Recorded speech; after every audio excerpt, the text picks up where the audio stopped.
할렐루야. 우리 옆에 분 보고 인사합시다. 오늘 은혜 많이 받으시기 바랍니다.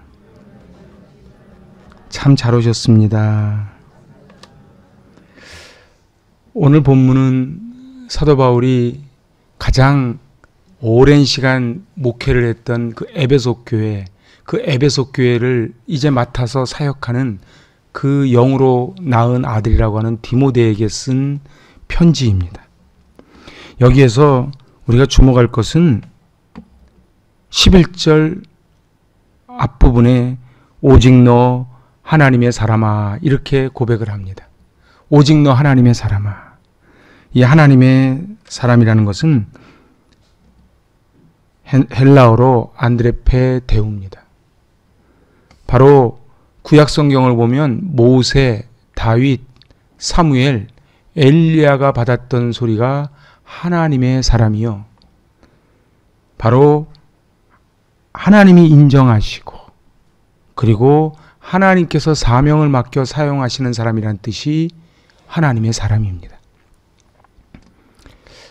하나님은 우리를 부르실 때 너 하나님의 사람아 이렇게 부르십니다. 얼마나 존귀한 이름인지 모릅니다. 그리고 이것은 기독교인의 존재 양식이요. 가장 기초적이며 정확한 표현이 하나님의 사람이라는 거예요. 우리 옆에 분 보고 같이 인사합시다. 당신은 하나님의 사람입니다. 이 말 속에는 당신은 너무 귀한 사람입니다. 그러니까 다른 사람을 함부로 하는 사람은 하나님을 함부로 하는 사람인 거예요. 다른 사람을 비난한다는 것은 하나님을 비난하는 거예요. 왜냐하면 우리 마음속에 하나님이 계시기 때문에 그래요. 그래서 당신은 하나님의 사람입니다.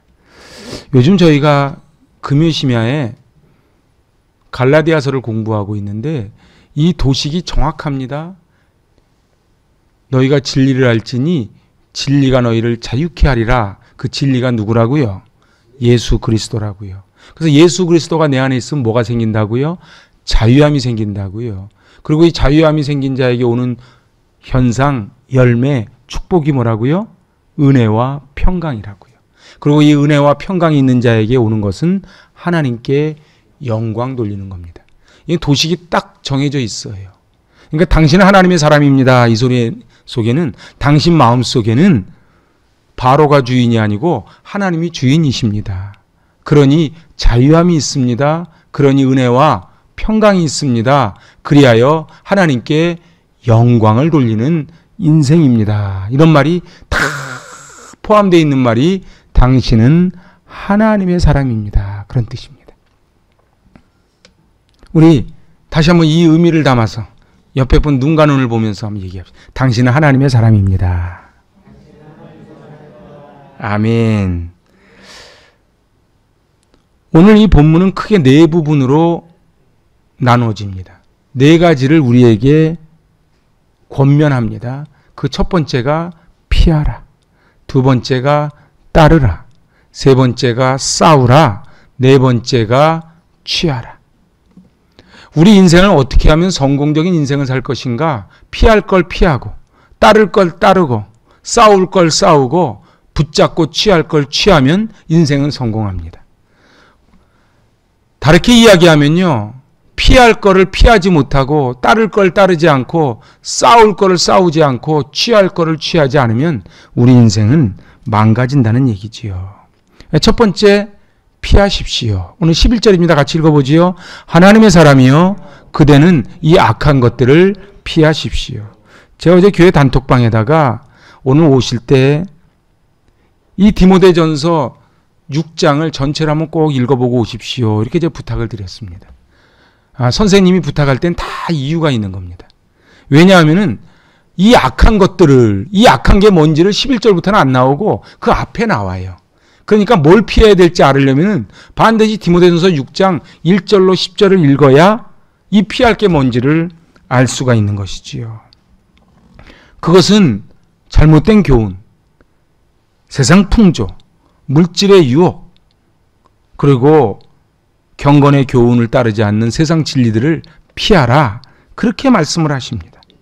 제가 금요심야 때 말씀드렸지만 기복주의 신앙, 싸구려 저급주의, 신비주의 신앙, 그리고 인본주의, 물질주의 신앙이 크리스찬의 삶을 무너뜨리고 교회를 무너뜨립니다. 왜 교회가 세상 사람들 걱정이 되는 교회가 되어버렸습니까? 바로 피할 것을 피하지 않기 때문에 생기는 문제입니다. 기독교는 십자가를 통과를 해야만 합니다. 그래서 노 크로스 노 크라운이지요. 근데 한국의 지금 현실의 기독교는 십자가를 통과하려 하지 않아요. 십자가를 통과하지 않고 부활의 영광만을 찾기에 직분을 받는 건 좋아하는데 그 직분이 주는 그 십자가를 통과하려고 하지 않기에 내가 성도라는 말은 듣기는 좋아하지만은 성도란 말을 듣기 위해서 주님이 주신 그 십자가를 지려하지 않기에 우리의 삶은 여지없이 무너져버리고 교회 안에 다툼과 분쟁이 있는 것입니다. 자족할 줄 모르고 유혹과 올무에 빠지면 파멸과 멸망으로 빠진다는 것이 성경의 가르침입니다. 우리 그리스도인들의 신앙을 갉아먹는 이러한 악한 것들 중에 가장 대표가 돈입니다. 우리는 이 땅에 살아가면서 태어날 때부터 죽을 때까지 이 돈의 영향을 벗어나서 살 수는 없습니다. 근데 오늘 성경은 우리에게 이렇게 가르쳐 줍니다. 받들어 봉독합니다. 돈을 사랑함이 일만하게 뿌리가 되나니 이것을 탐내는 자들은 미혹을 받아 믿음에서 떠나 많은 근심으로써 자기를 찔렀도다. 일만하게 뿌리, 모든 악의 근원은 바로 돈이라는 거예요. 하나님은 이 돈을 누리며 살으라고 명령하셨는데 이 돈을 붙잡고 살아가는 거예요. 요즘 신문에 떠들썩하게 나오는 사람들이요, 다 많이 배운 사람들입니다. 머리 잘 굴리는 사람들입니다. 우리보다 법을 훨씬 더 많이 하는 사람들이지요. 모르긴 몰라도 아마 우리보다 돈은 더 많을걸요. 그럼에도 불구하고 저들은 소금물을 마신 사람처럼 끊임없이 돈을 빼앗기 위하여 숨기고 속이고 어제의 동지가 내일의 원수가 되는 모습이 봅니다. 일만하게 뿌립니다. 오늘 성경은 우리에게 말씀합니다. 7절, 8절입니다. 우리가 세상에 아무것도 가지고 온 것이 없음에 또한 아무것도 가지고 가지 못하리니 우리가 먹을 것과 입을 것이 있은즉 족한 줄로 알 것이니라. 아멘. 근데 인생을 행복하게 살아가는 비밀이 뭡니까? 족한 줄을 아는 거예요. 근데 이게 쉽지 않아요. 사단이란 놈은 절대로 만족 안 시킵니다. 아니, 집에 차가 한 10대 되면 만족할까요? 제가 옛날에 어느 집 가보니까 차가 4대예요. 부부가 사는데. 부럽죠? 4대. 그래서 도대체 4대를 뭐에 쓰냐 그러니까 장 보러 가는 차 따로 있고 골프장 가는 차 따로 있고. 어우, 좋아라. 빌라가 98평이라. 그래서 손 붙잡고 다니지 않으면 길을 잃어버려. 청소하려면 죽는 겁니다. 절대로 자족하지 않아요. 그 옛날에 그 임금님들이요, 그 수많은 별장을 가지고 그리고 수많은 궁녀를 거느리고 살면서 만족하지 않아요. 그 솔로몬이 뭐라 그래요? 헛되고 헛되며 헛되고 헛되니 모든 것이 헛되다. 솔로몬의 이 고백을 우리가 잘 들어야 돼요. 우리가 아무리 잘 살아도 솔로몬보다 잘 살기 힘듭니다. 아무리 권력을 누려도 솔로몬보다 권력 누리기 쉽지 않습니다. 아무리 똑똑해도 솔로몬보다 똑똑하기 쉽지 않습니다. 그런데 솔로몬이 뭐라고요? 고운 것도 거짓되고 헛되다는 거예요. 저는 늘 장례를 치를 때면 입관 예식에 들어갑니다. 참, 관을 가지고 이렇게 들어올 때 보면 저분이 저기에 들어가겠나 싶은 관이 작아요. 그런데 얼마나 얌전하게 잘 들어가는지 모릅니다. 그리고 늘 말씀드리지만 이 수위에는 주머니가 없어요. 아무것도 가지고 가지 못해. 끼껏해야 관유에다 노잣돈이라고 얹어놓는 거 그분이 가져가는 게 아니에요. 아무것도 가지고 온 것이 없고 아무것도 가지고 가지 못해요. 공술에 공수거입니다. 사단은 우리에게 끊임없이 움켜잡으라고, 다른 사람을 짓누르라고, 속이고 빼앗고 살으라고 이야기하는데 오늘 성경은 우리에게 피하라는 거예요. 피하라. 두 번째 우리의 명령입니다. 쫓으십시오. 자, 뭐를 쫓아요, 그러면? 이제 악한 것들은 피하고, 그리고 이거를 쫓으라는 거예요. 같이 읽어봐요. 의와 경건과 믿음과 사랑과 인내와 온유를 쫓으십시오. 근데 미안하지만 우리에게 의, 경건, 믿음, 사랑, 인내, 온유, 이게 우리한테 없어요. 의가 뭡니까? 하나님의 말씀에 합당하게 살아가려고 몸부림치는 게 의입니다. 그래서 옛날 한문으로 풀어드렸죠. 나자 위에 어린 양자 올라간 게 의자다.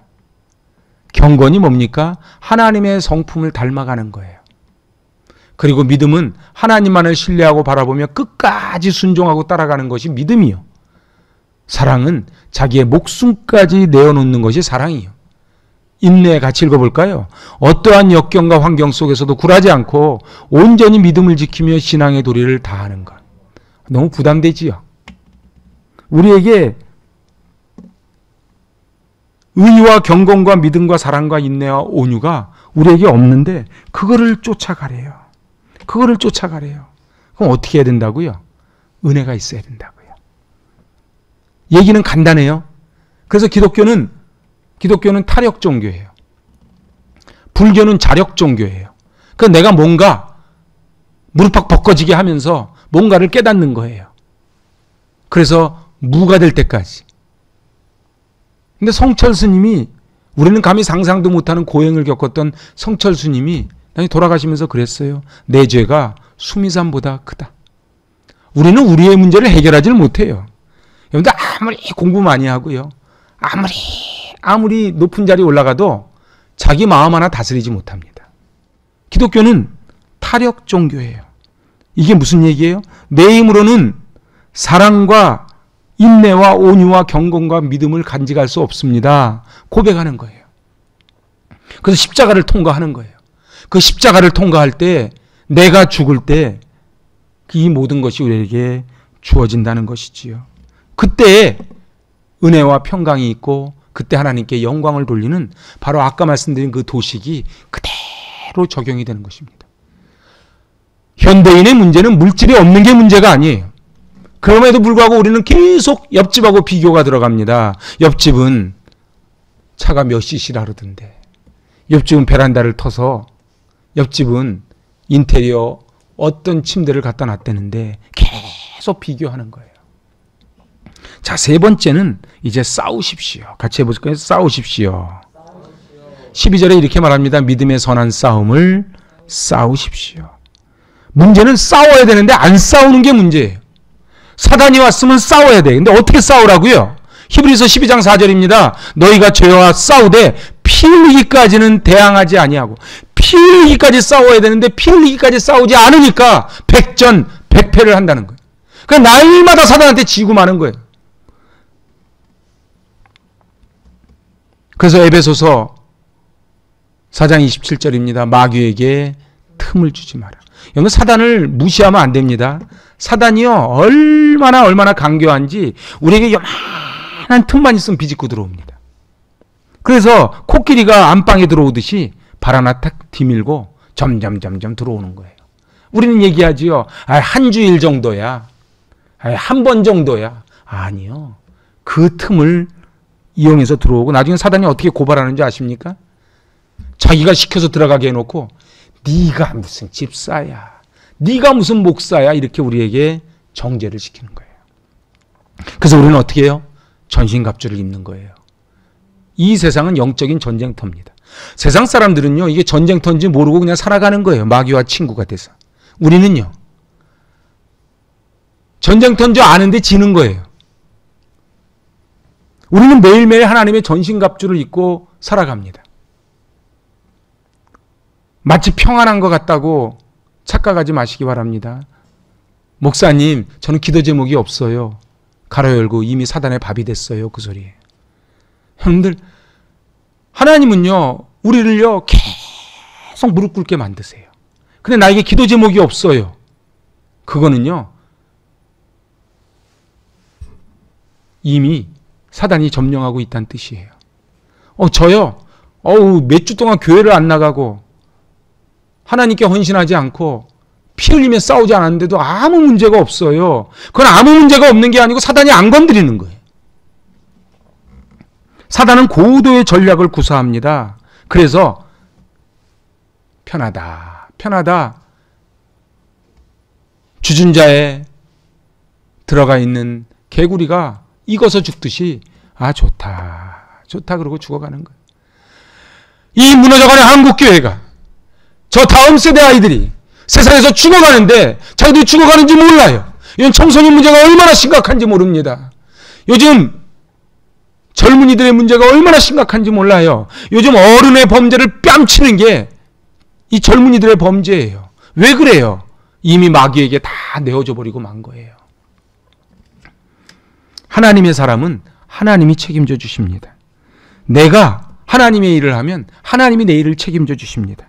하나님은 하려고 하는 사람에게 능력을 주십니다. 그래서 내가 능력 주시는 자 안에서 내가 능치 못함이 없다고 선포하는 게 하나님의 사람인 줄로 믿습니다. 마지막 네 번째는 취하십시오. 같이 한번 읽어볼까요? 영생을 취하라. 이를 위하여 내가 부르심을 받았고 많은 증인 앞에서 선한 증언을 하였도다. 영생을 취하라.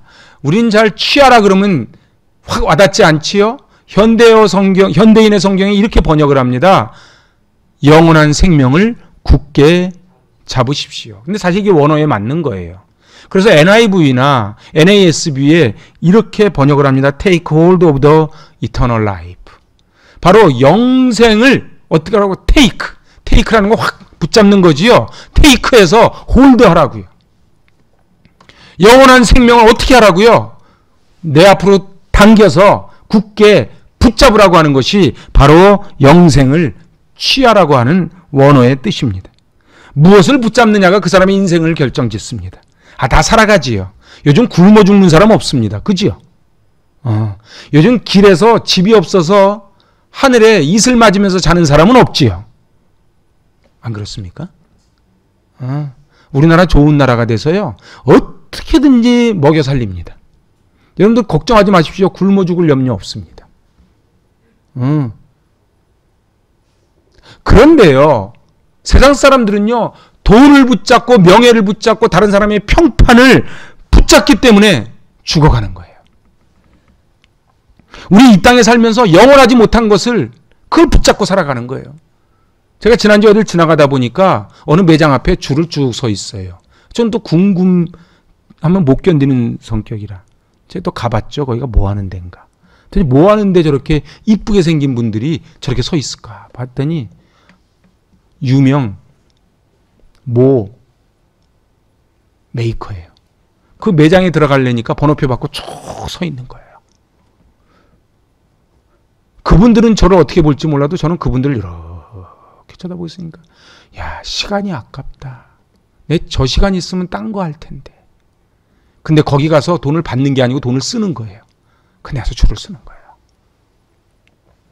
제 말을 오해하시면 안 돼요. 그럼 그게 필요 없다고요? 있으면 좋지요. 저도 그런 거 하나 걸쳤으면 좋겠어. 맛있는 거 먹으면 좋지요.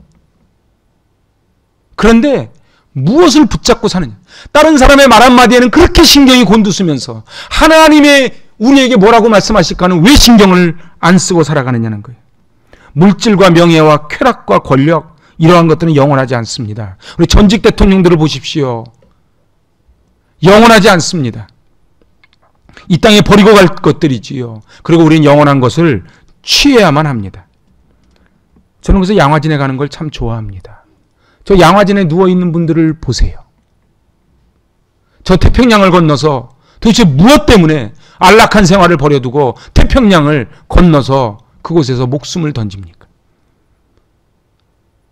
나는 웨스터민스터에 묻히기보다는 조선 땅에 묻히기를 원하노라. 헐버트 박사의 말이에요. 나에게 1000개의 목숨이 있어도 난 조선을 위해서 목숨을 던지겠다는 거예요. 그래서 양화진 오른쪽 하단으로 내려가면은 그 조그만 십자가들이 쫙 있어요. 그거는 부모님 따라왔다가 풍토병으로 죽어간 아이들이에요. 그 아이들이 무슨 죄가 있어서. 제가 옛날에 얼마 전에 아프리카 갈 때 여기서 뭐 말라리아서부터 주사 다 맞고 갔어요. 이야기를 들어보니까 아프리카에서 선교한다는 것은 얼마나 어려운 일인지 몰라요. 사도 바울은 그 좋은 스펙,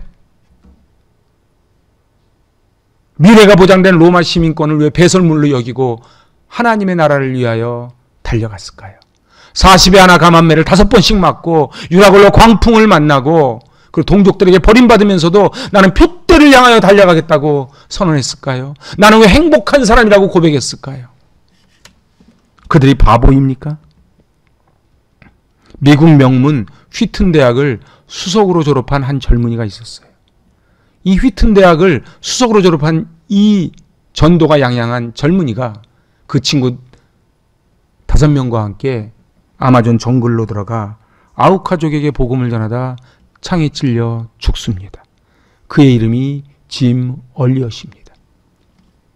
그리고 그 얼리엇의 아내가 그 편지와 글들을 모아서 펴낸 책이 전능자의 그늘, Almighty of Shadow라는 책을 펴냈어요. 그가 19살 대학교 2학년 때 그의 일기장에 이렇게 써놓습니다. 주님 성공하게 하소서. 높은 자리에 오른다는 것이 아니라 제 삶이 하나님을 아는 가치를 드러내는 전시품이 되게 하소서. 그러니까 이 얼리엇은 도대체 내가 왜 살아야 되고 무엇을 위해 살아야 되고 내가 무엇 때문에 하나님께 임명을 받았고 보냄받았다는 것을 정확히 알고 있었지요. 그래서 저 여러분이 좋아하는 이런 말을 하지 않습니까? 영원한 것을 위하여 영원하지 않은 것을 버리는 자는 결코 바보가 아니다. 세상 사람들이 얼마나 헛똑똑들이 많은지 몰라요. 각자가 다 똑똑합니다. 많이 배웠어요. 똑똑해요. 잔머리 엄청 굴립니다. 그런데 다 영원하지 않은 것을 붙잡고 어느 때는 부부관계도, 어느 때는 부모관계도, 어느 때 형제관계도, 친구관계도 다 깨져버리는 거예요. 그 돈, 죽을 때 가져가지 못하는 그 돈 때문에 관계를 다 깨버리는 거예요. 그런데 얼리엇의 말처럼 그 영원한 것을 위하여 표대를 향하여 달려가는 지혜자 될 수 있기를 바랍니다. 오늘 성경은 우리에게 분명히 말씀하십니다. 믿음의 선한 싸움을 싸우고 영원한 생명을 굳게 잡으십시오. 이것을 위해 그대가 부르심을 받았고 많은 증인 앞에서 그대의 신앙을 고백하였습니다. 오늘 사도 바울이 디모데에게 하는 말이지만 오늘 주님이 저와 여러분에게 이 절에서 말씀하시는 거예요. 다시 한번 읽어봅시다. 믿음의 선한 싸움을 싸우고 영원한 생명을 굳게 잡으십시오. 이것을 위해 그대가 부르심을 받았고 많은 증인 앞에서 그대의 신앙을 고백하였습니다. 우리가 왜 태어났고 무엇을 위해 보냄받았는지를 정확하게 알고 있는 사람은 행복자입니다. 그럼에도 불구하고 사단은 속이는 거예요. 너무 교회에 깊이 빠지지 말라고. 너무 남을 위해서 자꾸 그렇게 쓰지 말라고. 그래서 우리는 캠핑카 타고 떠나자고. 아마 내일이 대체공휴일이지요. 어쩌자고 대체공휴일 어디 떠나지 않고 여기 계십니까? 바보입니까? 여러분은 제가 바보 같아 보입니까? 뭐 하나마나 한 소리지만 저도 뭐 폐병 걸려서 여기 온 사람이 아니에요. 사업망에서 온 사람이 아니에요. 영원한 것을 위하여 영원하지 않은 것을 버리는 주님 앞에 똑똑한 자가 되기 위해서 이 자리에 왔습니다.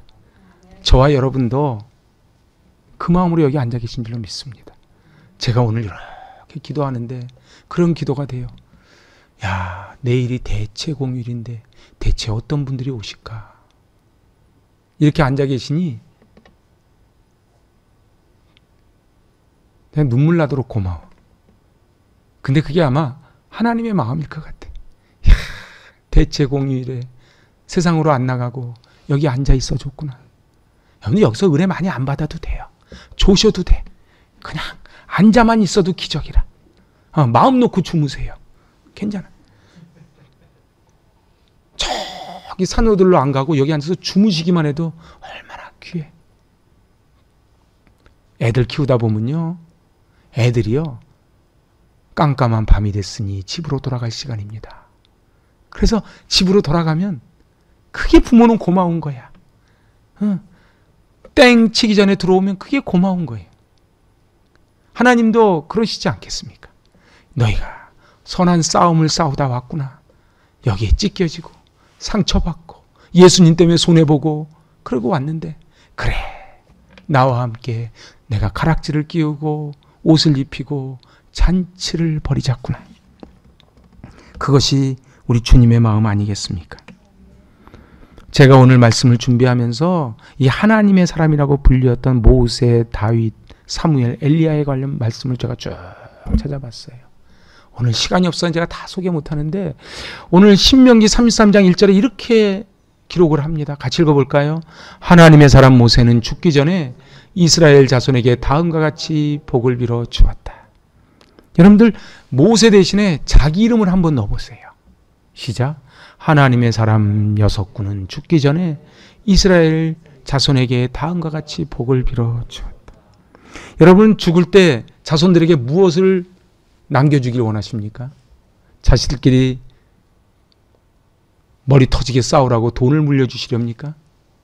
제가 장례식장을 많이 다녀보면요, 꼭 그런 건 아니지만 대체로 주로 돈 없는 집이 더 화목하더라고. 땅 좀 남겨놓으면 땅떼기 갖고 싸우더라고. 아니, 꼭 그런 건 아니에요. 그런데 모세가 뭐라고 불려요? 형용사가 하나님의 사람 모세는. 하나님의 사람 모세는 이스라엘 자손에게 복을 빌어주는 거예요. 나는 가나안 땅에 못 들어가지만 너희는 이렇게 살아다오. 오늘 우리도 언젠가는 죽을 때가 오겠지요. 그런데 죽기 전에 행복이 가득한 교회 영적인 동역자들 자녀들에게 제가 죽기 전에 행복이 가득한 교회 공동체에 다음과 같이 복을 빌어 주었다. 이렇게 기록할 수 있다면 저는 행복한 인생을 살았다고 하지 않겠습니까? 여러분은 어떠십니까? 여러분은 죽기 전에 어떤 호칭을? 돈만 알다가 죽은 노인네, 권력을 끊임없이 쫓아갔던 불나방 같은 인생, 그저 남을 짓밟고 살았던 저 인생, 그렇게 불리기를 원하십니까? 너 하나님의 사람아, 너 하나님의 사람아. 오늘 미디안 광야에서 모세가 하나님의 부르심을 받을 때 하나님이 나타나셔서 내 발에 신을 벗으라. 출애굽 지도자가 되어 평생 동안 주님께 충성하며 10가지 재앙, 홍해바다, 미디안 광야, 시내산, 그리고 마지막 신광야에 이르기까지 수많은 하나님의 나타나심을 경험했던 모세. 그 모세에게 하나님이 모든 인생을 축약하는 한마디가 하나님의 사람이에요. 그래서 이 하나님의 사람은 어떤 사람이에요? 하나님께 영광을 돌리는 사람이에요. 제가 갈라디아서로 말씀드렸지만 예수 그리스도가 안에 있는 자에게 뭐가 있다고요? 진리가 있다고요. 그 진리가 있는 자에게 뭐가 찾아온다고요? 은혜와 평강이 온다고요. 그 은혜와 평강이 오면 다 자연스럽게 뭐가 된다고요? 하나님께 영광을 돌린다고. 제가 이 갈라디아서에서 선포했던 이 말씀이 우리 인생에 굉장히 중요한 겁니다. 2부 예배니까 좀 여유가 있으니까 다시 한번 복습해 볼게요. 자, 예수 그리스도가 안에 있는 자에게 뭐가 있다고요? 자유함이 있다고요. 여러분들 전부 다 대답할 때까지 제가 합니다. 예수 그리스도가 안에 있는 자에게 뭐가 있다고요? 자유함이 있다고요. 이 자유함이 있는 자에게는 어떤 은혜가 찾아온다고요? 은혜와 평강이 찾아온다고요. 이 은혜와 평강으로 가득 찬 자는 어떻게 된다고요? 하나님께 영광을 돌린다. 다시 말해서 하나님의 사람이 된다는 거예요. 이런 분들은요, 우선순위를 늘 하나님께 두십니다. 그래서 내가 은혜를 받아 그것을 은혜를 받아야 살 수 있다고 늘 고백하는 사람이에요. 여기 우리 계단에다가 화초를 놨지요. 우리 권사님이 그러세요. 이틀에 한 번씩 물을 줘야 된대요. 이틀에 한 번씩 물을 줘야 된대요. 그래요. 생각을 해보세요. 아무리 좋은 화초도요, 물 안 주면요, 죽는 거예요. 우리는요, 조화가 아니에요. 그래서 우리도 물을 줘야 돼. 무슨 물? 은혜의 물. 근데 사단은요, 돈의 물, 권력의 물, 평판의 물, 이것만 줘도 살아간다고 속이는 거예요. 사단에게 속지 마세요. 스스로 속이지 말라. 하나님을 만으로 여기지 마라. 우리는 하나님의 은혜의 물을 먹어야 살아가는 존재입니다.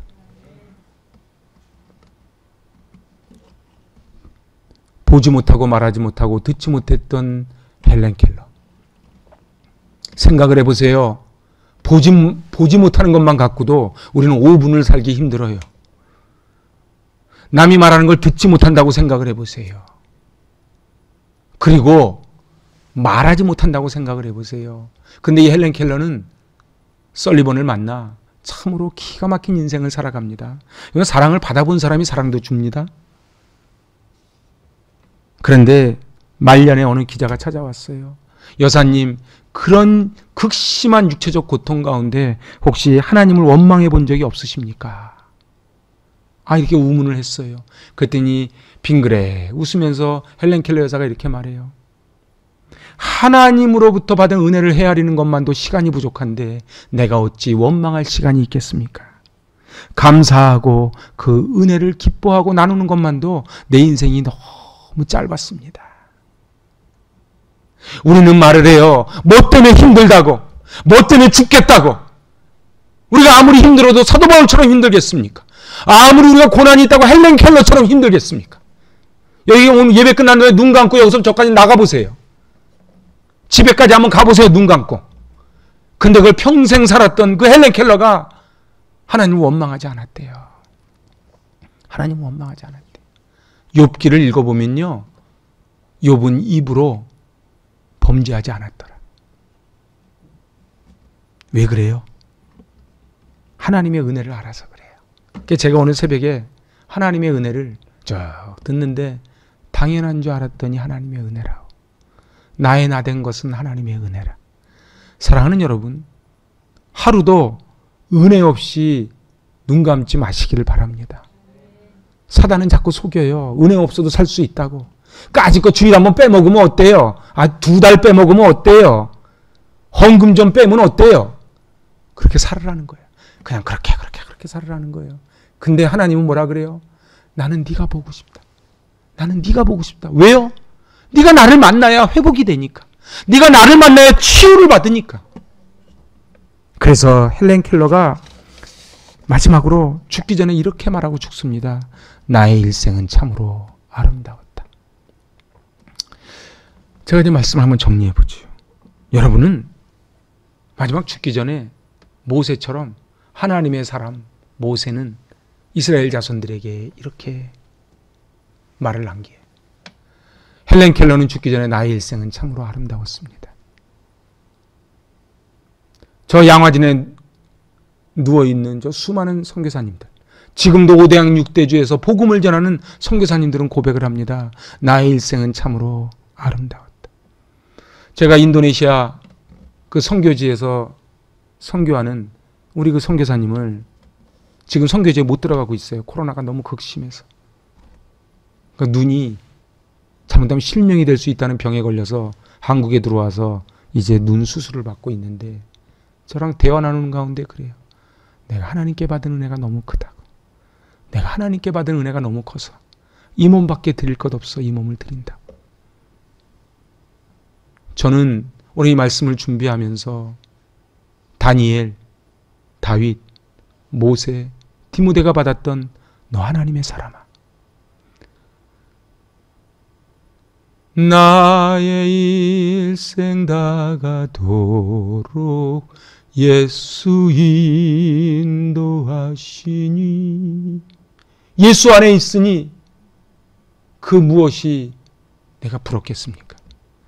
초막이나 궁궐이나 내 주 예수 모신 곳이 그 어디나 하늘나라이지요.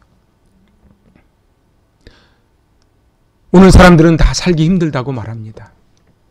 그리고 전부 다 마음들이 다 각박해지고 사나워지지요. 신문을 보면 신문을 볼 게 없어요. 그런데 오늘 헬렌 켈러처럼 나의 일생 다가도록 예수 인도하시니 내 주 안에 있는 긍휼 어찌 의심하리요. 믿음으로 사는 자는 하늘 위로 받겠네. 만세반석 열린 곳에 내가 들어갑니다. 우리 찬송이 우리의 인생 고백이 됐으면 좋겠어요. 초막이나 궁궐이나 내 주 예수 모신 곳이 그 어디는 하늘나라가 됐으면 좋겠어요. 우린 너무 하나님 앞에 큰일 하려고 하지 맙시다. 그냥 하루하루 사는 게 기적이에요. 모르겠어요. 저는 요즘 이제 6학년을 넘었으면서 제 깨닫는 게 하나 있어. 사는 게 기적이구나. 사는 게 기적이구나. 하나님이 내 생명을 왜 연장시켜 주셨을까? 여러분도 그러겠지만 저도 죽을 고비 많이 넘겼거든. 제 얼굴은 평안해 보여도 이 죽을 고비 몇 번 넘겼거든. 근데 하나님이 나를 왜 이 죽을 고비에서 살려주셨을까? 생각해 보니까 하나님의 사람으로 살아가라고. 네가 받은 사랑 전하며 살아가라고. 오늘 그래서 고린도전서 6장 20절에 너희 몸으로 하나님께 영광을 돌려라. 그렇게 말씀합니다. 제가 책을 읽는 중 이 토레이 목사님의 이 말이 너무 마음에 와닿아서 같이 옮깁니다. 같이 읽어보실래요? 성경에 많은 번역이 있는데 이 세상에서 가장 위대한 성경 번역이 있다면 그것은 내 삶으로 성경을 번역하는 것이다. 말과 혀로만 사랑하지 말고 행함과 진실함으로 하자. 내 말을 듣고 지키는 자라야 내 제자가 되리라. 우리가 학가다도 하고 하브루타도 하고 성경을 보고 암흑어를 많이 하고 예배를 드려도 내 삶으로 성경을 번역해 나가지 않는다면, 내 삶으로 그 성경의 말씀을 행하면서 살아가지 않는다면 나는 가짜지요. 여러분은 어떻습니까? 세상에서 가장 위대한 성경 번역이 뭐라고요? 삶으로 성경을 번역하는 거예요. 오늘 하나님 앞에 코람되어하며 살아갔던 종교개혁가들, 그리고 오늘 소개했던 모세, 다윗, 엘리야, 사무엘, 디모데, 그 이름의 반열 위에 저와 여러분이 들어가길 원하는 것입니다. 사단에게 속지 마시기 바랍니다. 우리의 젊음이 영원할 것 같다는 사단의 속임에 속지 마시기 바랍니다. 오늘 나이 들수록 아름답게 늙어갔으면 좋겠어요. 별로 실감이 안 되십니까? 저는 오늘도 거울을 한참 보다가 나왔어요. 머리카락이 희끗희끗한 게 괜찮더라고. 하나님 감사합니다. 그래도 하나님이 여기까지 생명 연장시켜 주시고 머리가 아주 까맣지도 않고 아주 하얗지도 않고 적당하게 이렇게 소갈머리 주변 머리도 아니고 적당하게. 지난주에 어느 목사님 만났더니 이제 머리를 심어야 되겠대요. 머리 심는 거 돈 많이 듭니다. 하나님 저 없는 거 어찌하시고 안 심게 해주시고, 치아 치료 돈 많이 드는 줄 아시고 치아 튼튼하게 해주시고, 남해를 안 하시는 눈 수술 안 해도 되게 해주시고, 하나님이 여기까지 지켜주셨어요. 살아가는 게 기적입니다. 살아가는 게 은혜입니다. 이제 말씀을 마칩니다. 말씀과 삶이 일치되어 하나님이 부르시는 거예요. 하나님의 사람아. 하나님의 사람은 어떤 사람이 하나님의 사람이라고요? 말씀과 삶, 아는 것과 행하는 것이 일치되는 거예요. 저도 두렵고 떨리는 마음으로 이 말씀을 준비했어요. 그럼 목사님은 말씀과 삶이 일치하십니까? 저한테 너무 질문하지 마시고 그냥 여러분들 삶을 살으세요. 저는 제 삶을 살을게요. 저도 말씀과 삶이 일치하는 삶을 살아보려고 저도 몸부림치는 사람 중에 한 사람입니다. 그래서 어제 제가 밤늦게까지 이 말씀을 준비하고 마지막, 그거 아십니까? 설교 제목하고요. 설교 맨 마지막 정하는 게 굉장히 어려워요. 그래서 제가 맨 마지막을 이거 하는데 한 10분 걸렸어요. 맨 마지막을 도대체 무슨 말로 이 설교를 마무리 질까? 말씀과 삶이 일치되는 삶을 살기를 원합니다. 하나님의 사람아. 그래서 같이 읽어봅시다. 주여 하나님의 사람으로 살겠습니다. 너 하나님의 사람아. 기도하십니다.